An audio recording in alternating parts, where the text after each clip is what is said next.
I think as a teacher, seems like my mind always goes to the kids, my intervention students, my strategic students.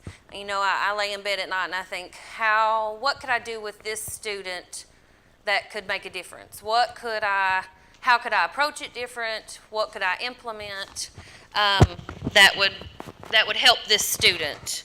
And it seems like I'm always, for years, have been focused on my intervention students. And then I was speaking with another teacher, and they said, "Oh, I have so-and-so that you had last year." And I said, "Oh, she's one of the brightest students that I had ever had." And so I went home that night, and I kind of got a little bit down and out about it because I thought, you know what, she is so bright, and I felt like I really hadn't done her justice. And I got to thinking, sometimes I feel like that I don't really do my intervention kids justice. I feel like there's so many programs for our intervention students, which is great. We have Title I, we have Reading Recovery, we have Math Intervention. You know, I'm constantly doing small groups with my intervention students, and I unfortunately kind of felt like my enrichment kids got slighted a little bit. So I decided to write a grant that was specifically for them. And so I wrote my grant for, I won 3 mini iPads and a Belkin docking station, and then I won the protective covers for them. And so last year I wrote a completely different grant, but I wrote them for mini iPads as well. So now we have a classroom set of 6, which is great because I have 6 enrichment students. So that worked out really well. And they love them. They're just the exact size for them. So it might kind of seem like I'm a little bit all over the place because there's going to be so many different things in it, and I couldn't even include it all. But this is spanned through a whole year, and we've done so many different activities with the enrichment groups, done so many different projects and things like that. So I really kind of wanted to touch on some things that they were really successful for, and that I think that you could use in your classroom as well. One of those things is for your enrichment students, if you don't have this app, it's called Nearpod. It's a must. You can buy lessons, and there's a whole section on free lessons. They're all in, they all say on them what they're for: world language, landforms. They all go exactly with the standards: social studies, science, math, reading. And what I like about it is on each top part of the lesson, you can click on the lesson and then it immediately downloads, and they can put their headphones on and go through an entire lesson. But what I really like about it is in the corner of each lesson, it has the grade level. So if you're working on fractions and your enrichment group is above what you're working on, then you can open up a 4th grade lesson. Or if it's reading and they're reading on a 6th grade lesson, you can open up a Nearpod lesson for them on 6th grade level. And now that I have 6 iPads, if I have my enrichment students, even if they're at different levels, they can all have a different lesson. You can assign them lessons, or we can all do the same lesson. And it's great for all your students, but it really helps create things for enrichment students. Because I have trouble thinking, what can I do that would be just for them, that's on their level. So Nearpod, if you don't have it, is a must. One of the things that my enrichment kids did, we did a book study, and then they presented that book study to the other students on Flora and Ulysses. And you can see that we downloaded the Flora and Ulysses on the iPads, and then in small group we would get together and they would read. Patrick preferred the hard copy, but okay, this is probably my favorite thing that I found this year, and it's called TouchCast. And it's, I think I say it correctly when I say annotate. It's the students can find any kind of thing they like. It can be a PowerPoint, it can be a video, it can be just slides, and then it's like a picture-in-picture, if you ever remember how you could watch TV with picture-in-picture.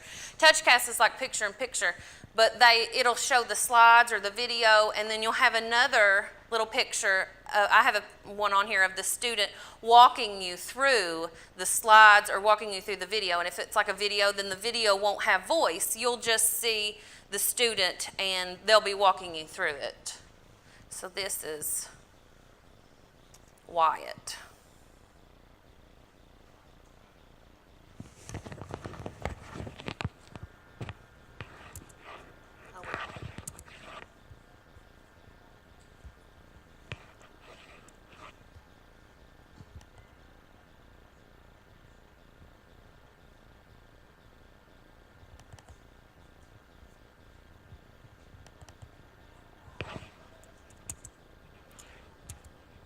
Stop playing. Okay. Well, I'll go on. It was a video. We found a really cool science frog dissection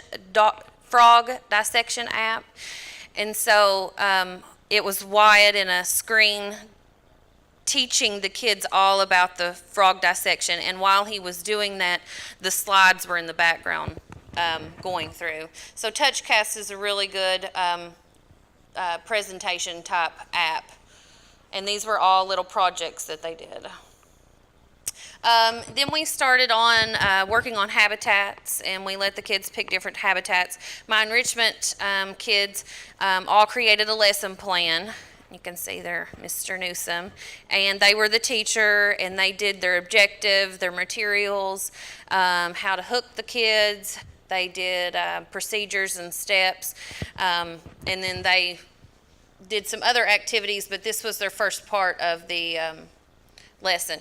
Also, we used an app called Yo Hablo Hola, where Lucas, one of my students, he takes the iPad and he learns Spanish, and then he will do mini lessons with the kids on Spanish. And you know, sometimes they know how to use this stuff better than we do. And I hand them the iPad and they will figure it out, and then they'll teach the other kids. Voki is another thing that we're using, and you're going to see a little video of that, but they get to create their own avatar, and then they put their voice on it, and then they'll say whatever they want to. So with the help of our district, our wonderful district technology person, my kids took our iPads that we won, and we did research on their own habitat. And they created a Glogster, and a Glogster is like the new improved poster, and it's so cool. And so they took their Vokies that they created, and this is an example of a good Glogster. And it's just like a poster, but it's multimedia and interactive. You can add videos and Wikipedia sites and maps and things like this. I wasn't for sure if we would have internet today, so just to be safe, I just did a screenshot so you could see what it looked like, because I was afraid if we clicked on it, you wouldn't be able to see take you to all the links. So this was Patrick and Lucas's Glogster. You can see they added their Vokies, their avatars. If you click on any of them, then it will bring up that site. And so this was their project, one of their Glogster projects on the polar region. This was a Glogster on deserts and the wetlands. See. And then what some of them did was they presented them to the class, they presented them to the Glogsters, and then some of the others would take the iPad around and go through their Glogsters with some of the kids.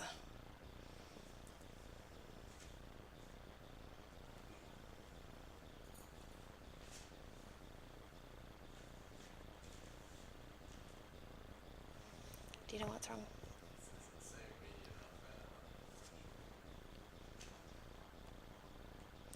Okay, I also use it in my Daily 5, part of my classroom. So they read to self, they listen to reading, they do word work, and they do this on the iPads. And I found it really good with my intervention students as well. Like we were talking about when we do silent reading, you have those kids that they may have out a book, but they're still not reading. And so I want them to gain a love for reading. So what I've been doing is I've been downloading audio books for them. And so during silent reading, they'll read chapter books, and then they're able to take AR, and it helps them feel more positive, and not, it's not only the really good readers that are getting AR, and I think it helps them build their love of reading. Assessment, we did STAR assessment. In August, our STAR was 2.7, and then in December it was 3.4, and so We've not done it yet for this quarter, but I hope that it's going to be even higher than that. So we grew 0.7. We grew 7 months worth in 4 months. So I considered that a success. It doesn't look like my Plickers assessment is popping up, but Plickers, if you don't have Plickers either, it's one of my new favorite things too. My enrichment kids, we helped create a Habitat's Plickers test. They stayed with me at specials one day. We created a Plickers test. Before we started, after they'd done their research, we created a Plickers test, and when we give it to them first, I think they scored like a 74, and then after they did all their lessons and their presentations and things, I think it was we did the Plickers test again, and it was 96. So